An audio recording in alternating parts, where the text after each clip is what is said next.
अक्षय तृतीया 2025 वर्षर अक्षय तृतीया केते तारिख रे पड़ुछि कौन रही अक्षय तृतीया पालनर सठिक विधि 2025 वर्षर अक्षय तृतीया केते तारिख रे पड़ुछि आसंतु जानिबा ए वीडियो माध्यम रे ता सहित आहुरी मध्य जानिबा अक्षय तृतीया दिन केउ सब नियम आपण माने निहाती पालन करिबा दरकार केउ सब जिनिस आपण माने खाइबे नाही अक्षय तृतीया दिन केउ सब कर्म आपण माने करिवे केउ सब कर्म करिवे नाही कौन रही एही दिन अमृत बेला एवं महेंद्र बेलार समय जानिबा पय भिडियोटी को शेष पर्यंत देखंतु।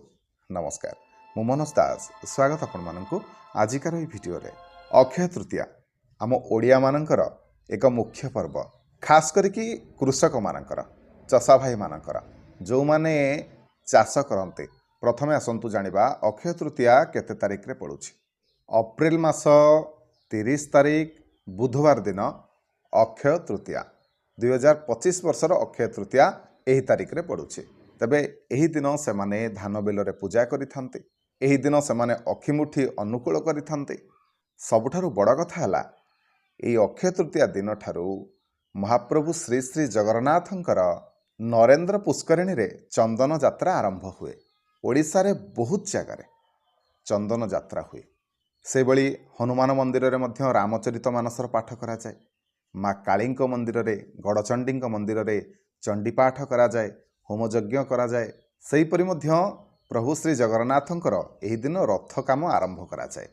तबे शुभकर्म कथा जदि कहिबा एही अक्षय तृतीया दिन आपण माने केउ सब शुभकर्म करि परिबे। देखंतु अक्षय तृतीया दिन प्रायतः आपण माने सबु शुभकर्म गुड़िक करि परिबे जेमिति कि बाहाघर व्रतघर गृहारंभ गृह प्रतिष्ठा देवता गठन नौका गठन बीज पवन वाणिज्यकरण हल प्रवाह गछ लगेवा नामकरण दीक्षा ग्रहण जलाशय आरंभ और प्रतिष्ठा औषधकरण और भक्षण माने वैद्य माने ए दिन औषध तैयारी भी करते आपण माने एही दिन ठारू औषध मध्य आरंभ करि परिबे जदि आपण माने कोनोसी रोग रे पीड़ित अछंती। एबे आसंतु जानिनबा सूर्य उदय एवं सूर्यास्तर समय। तबे सूर्य उदयर समय है सकाळ 5:21 सेहीपरि सूर्यास्तर समय संध्या 6:05। एबे आसंतु जानिबा एही दिन संपर्क रे। तबे एही दिन जोगिनी रहिबे अग्निकोण रे दिन 2:04 परे रहिबे नैऋत्य कोण रे एवं दिन 2:04 मध्यरे आपण माने जुआडे भी जाउछन्ते सेति भितरे आपणकर यात्रा शुभ तेणु जुआडे भी आपणकर जिबार अछि दिन 2टा पूर्वरु पलांतु। सेहीपरि आपणकर जेते सबु शुभकर्म अछि 2टा पूर्वरु जदि आपण माने करन्ते ताहाले आपणक पई भलो रहबो। तबे एही दिन आपण माने कोन सबु शुभकर्म करि परिबे। देखंतु एही दिन आपण माने समस्त प्रकारर शुभकर्म करि परिबे जेमिति कि बाहागर हला व्रतघर हला आपणकर नौका गठन हला चालन हला औषधकरण भक्षण गछ लगेवा हो नामकरण हो दीक्षा ग्रहण हो गृहारंभ हो गृह प्रतिष्ठा हो भूमि पूजन हो देवता गठन हो मंदिर प्रतिष्ठा हो जे कौनसी कर्म आपण माने ए दिन करि परिबे।